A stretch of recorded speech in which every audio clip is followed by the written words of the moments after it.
fruits, nuts, and seeds. Chapati, thank you for teaching us to be healthy. The energy that I feel with these meals. Chapati, that was really yummy. Like a kid with no toys. Health is my greatest joy. Come and see, come and be with our host Chapati.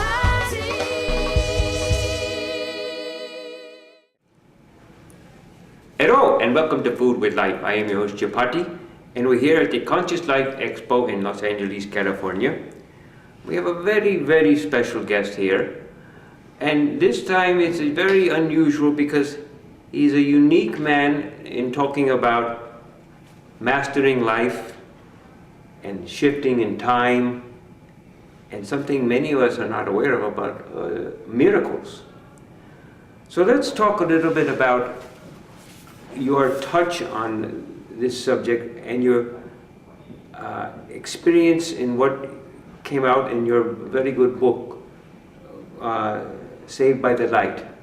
It was a near death, or it was a death experience. Tell us a bit about this. Well, in 1975, I grew up in the Deep South, in the southern tier states of America. And Yes. I never ever heard Chapati about anything to do with either went to hell, or you went to heaven, or there was nothing. In 1975, I was struck by lightning while talking on the telephone. Oh. And lightning hit me in the side of the head. It went down my spine, and it welded the nails of the heels of my shoes to the floor, threw me out of my shoes. If I had not have been grounded, I would have exploded, suspended me in the air, and slammed me on my back down on the bed. I was dead for 28 minutes, completely paralyzed for 6 days, partially paralyzed for 7 months. I spent 2 years learning to walk and feed myself. Oh, gee. And I discovered a world of miracles. I discovered a world that was more genuine than anything that I had ever gone through. I had what is now known as a near-death experience, but it was a death experience. But Chapati, what you have to remember is when this event happened to me, there was no such thing as a near-death experience. Dr. Raymond Moody had not written his landmark book. So I had this experience with no background, no way to deal with it, no way to observe it or look at it, that you lift out of your body and that you become aware of the world around you. And you are safer and more comfortable in that in-between state than you've ever been in any other state of existence. So, I question you, have to say there was like a world of joy, was it? Or without darkness? Or what was it you experienced? Awareness. Awareness. You become aware that this is basically an illusion, that you're living in a hologram that's created by the collective consciousness of the other spiritual beings that are occupying the human form along with you. You become aware of that where there is no question. And then I moved down a tunnel and I came into this place of bright, brilliant, beautiful light, a celestial, spiritual place. And I could see and sense dimensional reality, not just distance, physical and mental, but more spiritual and dimensional. And I know that this is our home. We don't come from here. Right. We don't just exist at the moment of birth. Right. We have existed long before we ever chose and were chosen to enter this particular realm. And so I became aware that we are great, powerful, and mighty spiritual beings. And I became aware that we have been around forever and that we'll be around forever. And we choose to come here to make a divine difference. And in the course of it, we also choose lessons that we want to teach ourselves. So, when you say a divine difference, and I mean, our divine difference is in fact part of the teaching we're learning. No. No? Our divine difference has nothing to do with teachings or what we're learning. The divine difference is to be yourself. What we do is we create obstacles that creates a way that we don't just be ourselves. We live in fear. We live in gratification instead of exaltation and spiritual compassionate focus. Okay. So what I was implying was that it is through this divine grace, if you would, I use that term, that we learn, or we see this view of lights and dark. No. We don't, nothing like this. All that's hogwash. None of that's true. We Wait. I mean, certainly there's the dark side. well, that's called the night. Called what? The night. Okay. Or illusion, no? Well, yes, the same. All right. Maya is an Eastern term, you know. I mean, certainly there is that. And then there's the other side of lightness, no? Or brightness, or purity, or joy, or the positive side of living. I think all sides of life are positive. I think the moment that as long as you're breathing, you are in celebration. It's the value of when you aren't breathing that you come to reckon with the fact of how close you stayed to being your true self. How close did you stay to being the great, powerful, and mighty spiritual being, the part of the divine connectiveness, and expressing compassion, love, and service in this life. That's the only thing that you reckon with. Yes. You can hold someone in trouble in the darkness. You can hold someone in trouble in illusion. You can protect and defend something no matter what the issues, if it's an earthquake or a hurricane or the building is being blown up, just like 9/11. You can still protect and care about someone. Yes. As well as you can do it in the daylight in love and joy. You know, to help someone with what they're going through when you're in utter ecstasy or utter joy. So when you see the divine place, the things that we in Western conscious call heavens, the heavens, you begin to appreciate the art form of what appears to be polarity, opposites, good and evil, light and dark, day and night, male and female. You see that that's created as a temporal system to function in. It's not really real. Right. It's part of illusion. Yeah, illusion necessary. Right.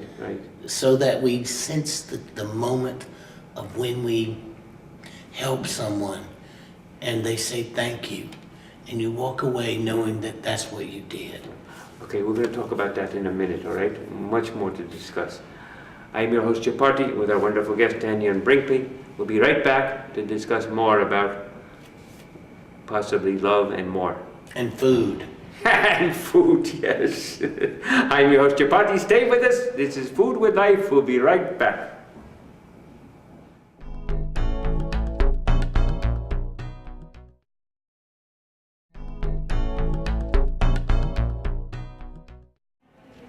Hello and welcome back to Food with Life. I'm your host, Chapati, with our honored guest, Danion Brinkley, a wonderful man of wisdom, charm, and delight to be with. And we're discussing something which he was talking about a bit earlier, the idea of giving and serving. I know you won a major medal, did you say, from the President, some Medal of Honor? What was The it? President's Lifetime Achievement Award for Outstanding Volunteer Service. But it's one of 20 accolades from every organization that deals with end-of-life care.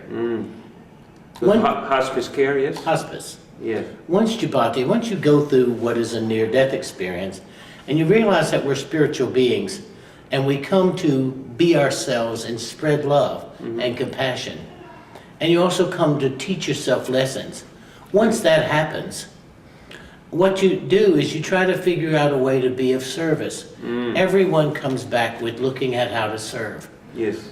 Since I have no fear of death, I only know that there is life, I decided that what I could do is be at the bedside of people who do not know what I know, and to be there to support them and to be present as they make their transition from this world to the next. Next side, yes. Because there I can be understanding, and there I can be present.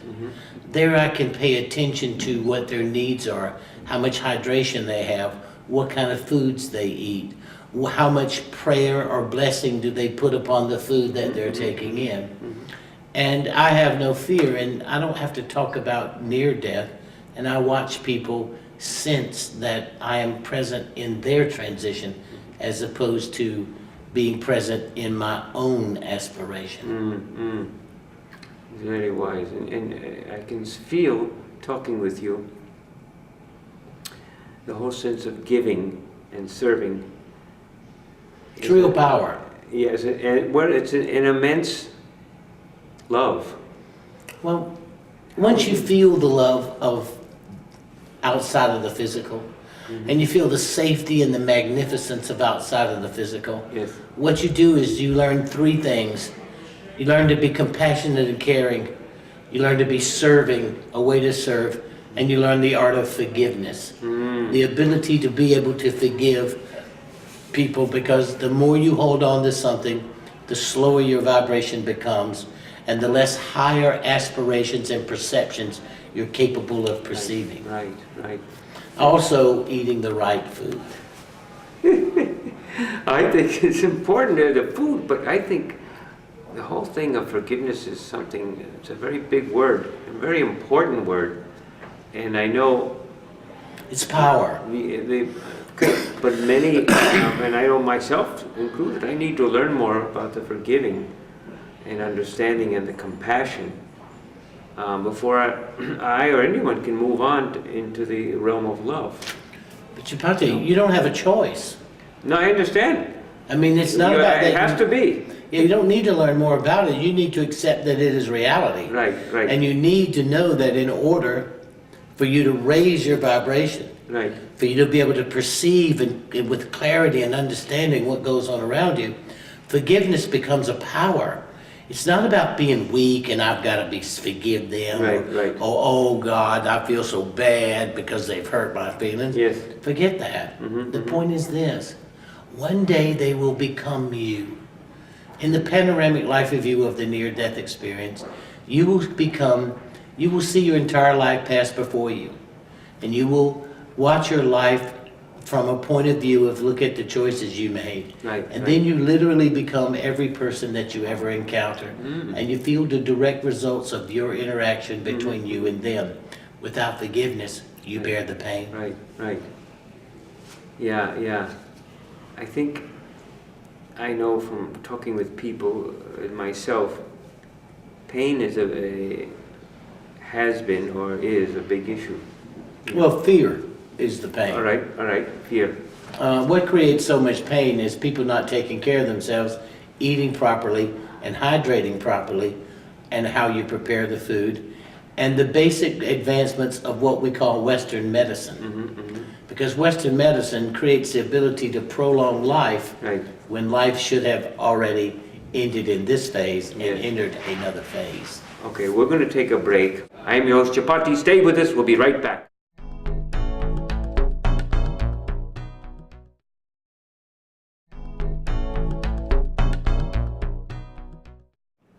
Welcome back to Food with Life. I am your host, Chapati, with our very honored guest, Mr. Danion Brinkley, a very renowned giver of love and life.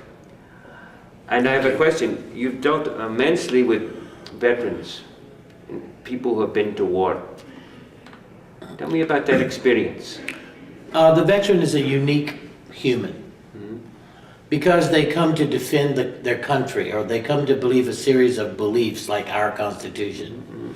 They've encountered situations that create emotional drama called post-traumatic stress disorder, traumatic brain injury, access to chemicals and biological weapons, access to poor food, what's called an MRI, a poor food, which you tear the top off of it and it cooks itself because there's napalm in it. Right. And the amount of fats and the amount of saturated fats that come about in a stressful situation, lack of proper hydration. Total stress on the body. Yeah, and then in combat, which means hypervigilance. So I am a former United States Marine, and I know what combat does to a person. And unless you've been that, you don't really know how to deal with the issues that come up under post-traumatic stress disorder. So I decided to take my knowledge and to design a program called the Twilight Brigade. that teaches people how to deal with end-of-life care.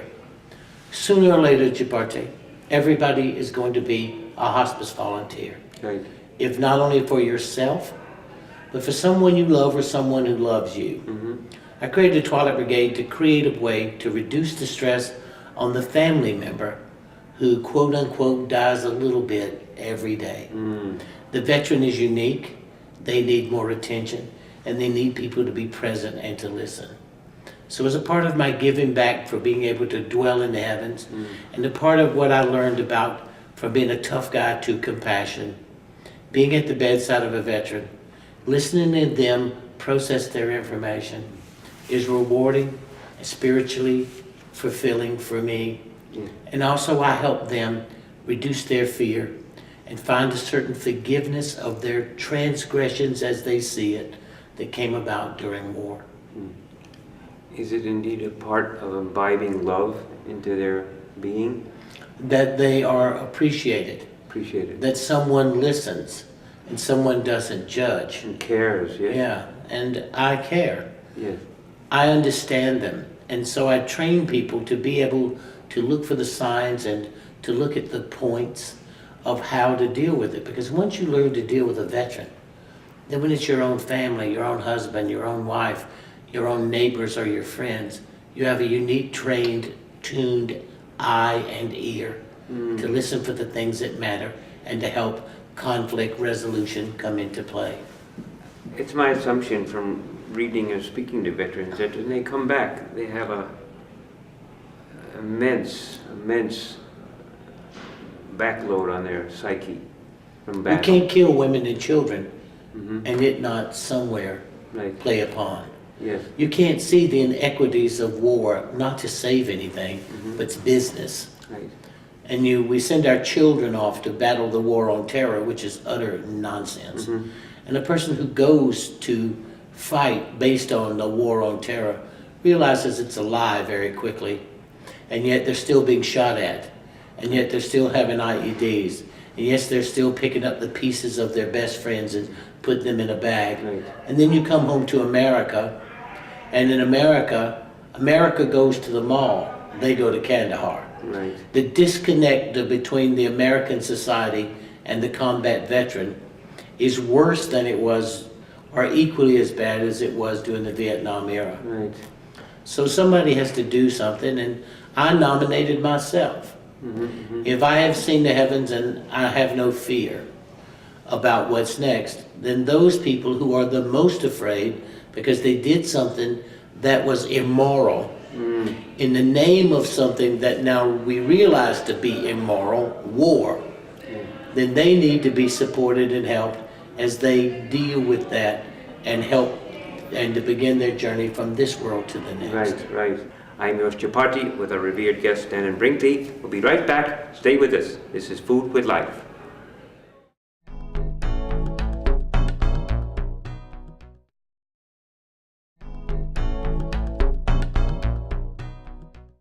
Hello, and welcome back to Food with Life. I am your host, Chaparty, and we're with our revered guest, Mr. Danion Brinkley, a wonderful humanitarian. And we're talking a bit about veterans when they come back and all the trauma they go through and how he helps them with a transition in their life and moving into a being of more love, forgiveness, understanding. The most important thing I feel, and I'm sure you agree, is at least I feel, is love. Love is the single most important Right. aspect that we have as a nature of self-reflection. Right.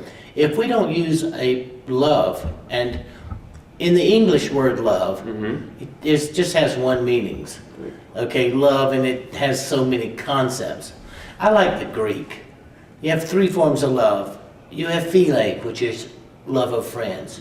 You have eros, when two people come together to create family and love.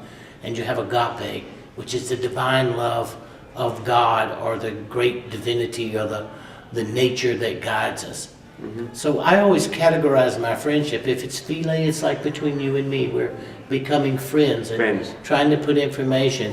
If it's eros, you'd have to have a sex change operation because I don't go for you boys. But if it's agape, it's what we collectively together to try to bring forth, to put into this show, to why people are thinking of what they're going to eat, that we create food for thought as well as food for preparation. Right. And I hope that what I'm doing is, as they're thinking about the food being prepared after they see this show, that this love and this compassion becomes food for thought. Yes, and that's how the importance and significance of what you're saying is about making food from the heart rather than a duty, rather than it's an obligation. And people should never not be thankful.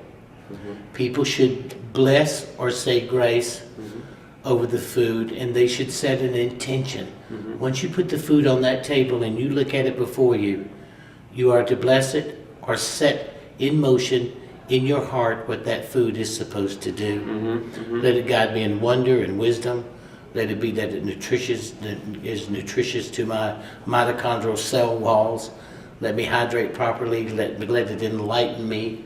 I feel it's even more, even in a sense, to experience the divine, you know, to give your physiology the ability to experience godliness. The taste of properly and exquisitely prepared food is definitely godly.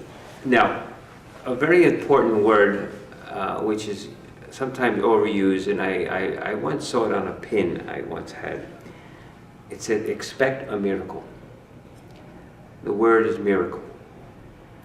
Tell me how you define a miracle and what your view is of miracles and how they come about, and acceptance or not accepting. Tell me what your thoughts are. Okay, there are two viewpoints.